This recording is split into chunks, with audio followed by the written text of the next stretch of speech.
The scent of damp earth and blooming night jasmine was Rowan's only companion these days. His small cottage, nestled on the quiet outskirts of the capital, was a deliberate retreat from the echoing halls of his past. Once known as the Shadow Weaver, a master thief whose touch was as light as a whisper and whose presence was as fleeting as a dream, Rowan had traded the thrill of the chase for the quiet rhythm of tending his small garden. He sought redemption, not through grand gestures, but through the simple act of living an honest, unremarkable life. Yeah, the shadows of his former self still clung to him, a constant reminder of the skills he possessed, skills he swore he would never again unleash. One crisp morning, the tranquility was shattered by the insistent thud of hooves on the cobbled path leading to his cottage. A royal guard, clad in the gleaming armor of King Emric's elite, dismounted with a solemn expression. His presence alone spoke volumes. The capital rarely extended its reach this far, and never for trivial matters. Rowan felt a familiar knot tighten in his stomach. The past, it seemed, was not yet done with him. Rowan. The guard's voice was grave. King Emric requests your immediate presence at the palace. The royal vault. It has been emptied. The words hung in the air, heavy with disbelief and a chilling sense of vulnerability. The royal vault, an impenetrable fortress rumored to be guarded by ancient enchantments and layers of steel, was the very heart of the kingdom's stability. Its contents not just gold and jewels, but sacred relics, treaties, and the very symbols of the kingdom's lineage were considered inviolable. For it to be breached meant an unprecedented crisis, a wound to the kingdom's pride and security. Rowan's mind, dormant for so long, began to stir. He saw the vault in his mind's eye, its intricate mechanisms, its blind spots. A thief's mind, a mind he had tried to bury, was now reawakening. He felt a reluctant pull, a sense of responsibility to the kingdom he had once, ironically, preyed upon. This wasn't about personal gain.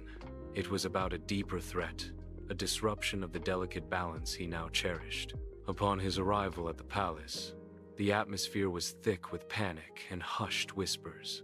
Guards paced the corridors, their faces etched with frustration. King Emric, usually a figure of calm authority, looked haggard, his brow furrowed with worry. Beside him stood Counselor Vance, a man known for his sharp mind and even sharper tongue, but whose counsel now seemed to offer little solace. "Rowan," King Emric began, his voice strained, "I know of your unique talents. I would not ask this of you if the situation were not dire. The Royal Guard, the Royal Mages, they are baffled. Not a single ward broken, not a single lock forced. It is as if the contents simply vanished." Rowan surveyed the scene, his eyes missing nothing. The vault door, standing ajar, showed no signs of forced entry. The dust on the floor was undisturbed, save for the heavy boot prints of the guards who had discovered the theft. He knelt, examining the intricate locking mechanism, running his fingers over the cold steel. It was a masterpiece of engineering, designed to resist brute force. This theft was not about strength. It was about finesse, about understanding the system from the inside out. The thief, Rowan murmured, more to himself than to the king, knew the vault intimately, or had access to someone who did. He spent days meticulously examining every detail, every shadow, every forgotten corner of the palace. He interviewed guards, palace staff, even the royal mages who had overseen the vault's enchantments. He noticed the subtle scent of lavender and old parchment near a rarely used service entrance, a scent out of place in the stone corridors. He observed the patterns of the palace's daily life, the ebb and flow of its inhabitants. He wasn't just looking for clues. He was looking for a narrative, a story hidden within the silence. His investigation led him to a quiet, unassuming seamstress named Lila. She was known for her exquisite embroidery, her nimble fingers, and her almost invisible presence within the bustling palace. Rowan had observed her, a fleeting glimpse of her leaving the palace late one night, her small frame hunched, carrying a seemingly innocuous bundle of fabric. It was the way she moved, with a practiced stealth that belied her gentle demeanor, that caught his attention. Rowan devised a trap, a whisper of a rumor planted among the palace staff. A newly discovered, flawless ruby, said to possess ancient magic, was to be temporarily stored in a less secure, but still guarded, chamber before being moved to a more permanent, enchanted display. He knew a thief, driven by greed, would ignore the rumor, but one, driven by a deeper, more personal motive, might be drawn to its symbolic power, or perhaps its potential for exchange. He waited, concealed in the shadows of the designated chamber, his senses heightened, his breath barely a whisper. Hours passed, the silence punctuated only by the distant chime of the palace clock. Then, a faint rustle, a shadow detaching itself from the deeper darkness. It was Lila. Her movements were fluid, silent, betraying years of practice. She approached the pedestal where the ruby lay, her eyes fixed on it with an intensity that surprised Rowan. This was no ordinary thief. As her delicate fingers reached for the gem, Rowan emerged from the shadows. "Lila," he said, his voice soft but firm, "I believe you have something that belongs to the king." Lila froze, her hand hovering over the false ruby. Her eyes, wide with a mixture of fear and defiance, met his. She was small, unassuming, yet in that moment, she held an unexpected strength. She didn't try to flee, didn't offer excuses. Instead, she slowly lowered her hand, her shoulders slumping slightly. "They don't belong to the king," she said, her voice barely above a whisper, yet resonating with a quiet conviction. "They belong to my people." Rowan led her to a secluded chamber, away from prying eyes. He listened as Lila, initially hesitant, poured out her story.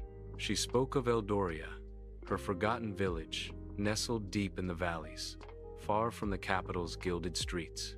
She described a vibrant community, rich in tradition and history, whose spiritual heart lay in a collection of ancient relics, carved wooden figures, woven tapestries, and ceremonial masks passed down through generations. These weren't mere objects. They were the embodiment of their ancestors, their stories, their very identity. 2 years prior, Councillor Vance, under the guise of a royal decree to catalog and preserve valuable artifacts, had swept through Eldoria. He had taken everything, promising their safe return after a period of study. But the relics never came back.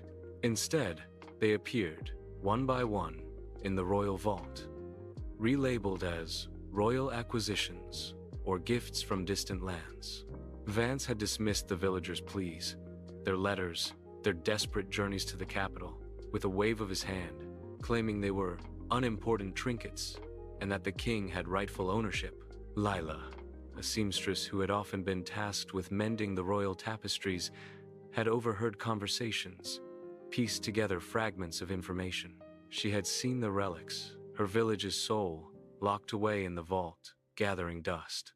The loss had plunged Eldoria into a quiet despair, their festivals muted, their stories fading. Lila, driven by a desperate love for her people and a burning sense of injustice, had used her intimate knowledge of the palace's hidden passages and her innate stealth to reclaim what was stolen. She had been returning them, piece by piece, to a secret location, hoping one day to bring them home. Rowan listened, his initial suspicion slowly morphing into a profound sense of empathy. He saw the raw pain in her eyes, the righteous anger that fueled her actions. He, too, had once operated outside the law, but for personal gain. Lila, however, was driven by a selfless devotion, a desperate act of preservation. He saw the deeper injustice, the callous disregard for the lives and heritage of those deemed unimportant by the powerful. His own moral compass, which had been slowly recalibrating in his quiet cottage, now swung decisively towards justice. Councillor Vance, Rowan mused, his voice hardening. He has always been too eager to acquire, too quick to dismiss.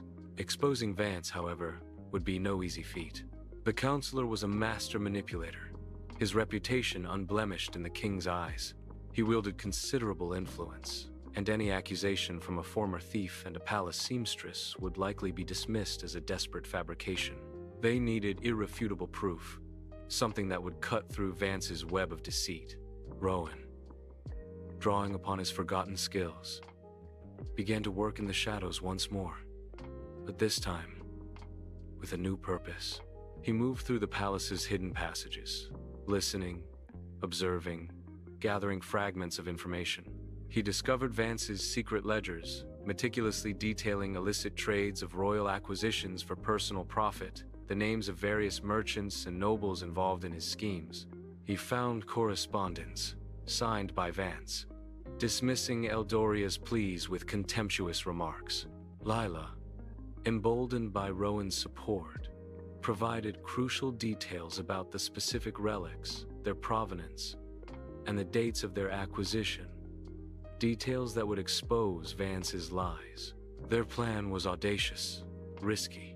They would present their evidence directly to King Emric during a royal council meeting when Vance would be present, unable to escape. The tension leading up to that day was palpable.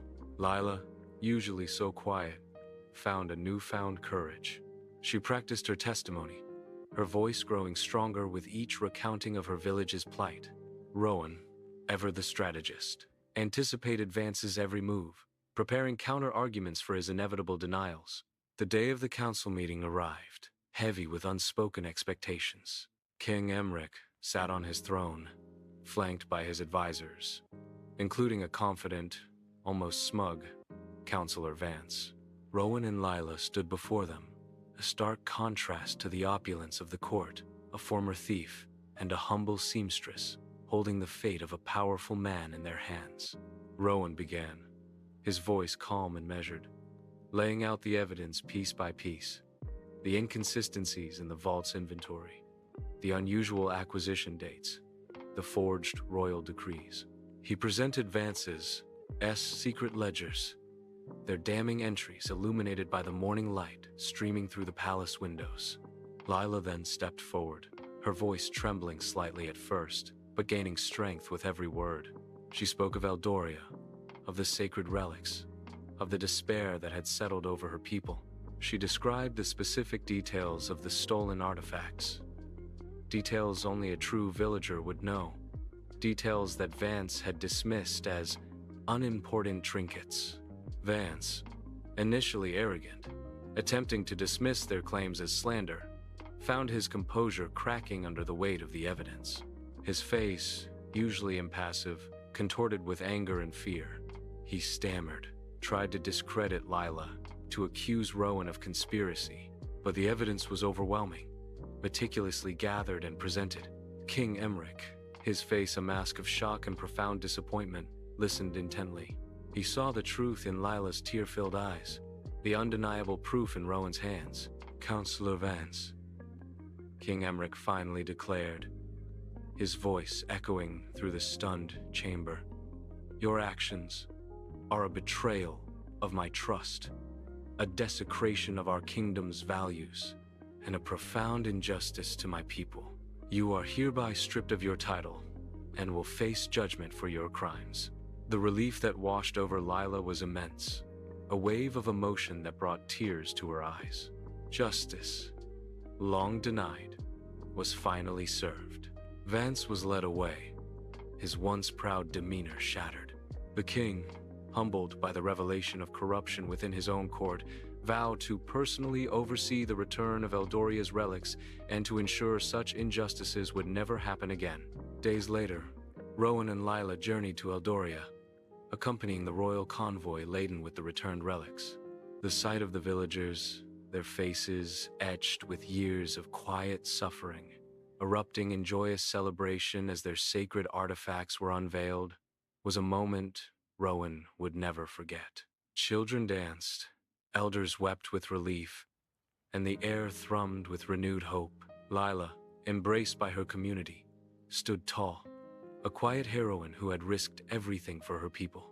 Watching the scene, Rowan felt a profound sense of purpose he had never known as the Shadow Weaver. His skills, once used for personal gain, had brought light to a forgotten corner of the kingdom. He realized his redemption wasn't in hiding his past, but in transforming it, in using his unique abilities for the greater good. He had found a new path, a calling that resonated deep within his soul. He bid farewell to Lila, a silent understanding passing between them. She would remain in Eldoria, helping her village rebuild its spirit, perhaps even becoming an advisor to the king on matters concerning the common folk. Rowan, however, knew his journey was not yet complete. He respectfully declined King Emmeric's offer of a position within the palace guard, explaining that his work lay beyond its walls, in the shadows where injustice often festered unseen. Rowan left the capital, not as a thief, nor as a mere investigator, but as the shadow weaver of justice. He would move through the forgotten villages, the neglected towns, the places where the king's law sometimes failed to reach.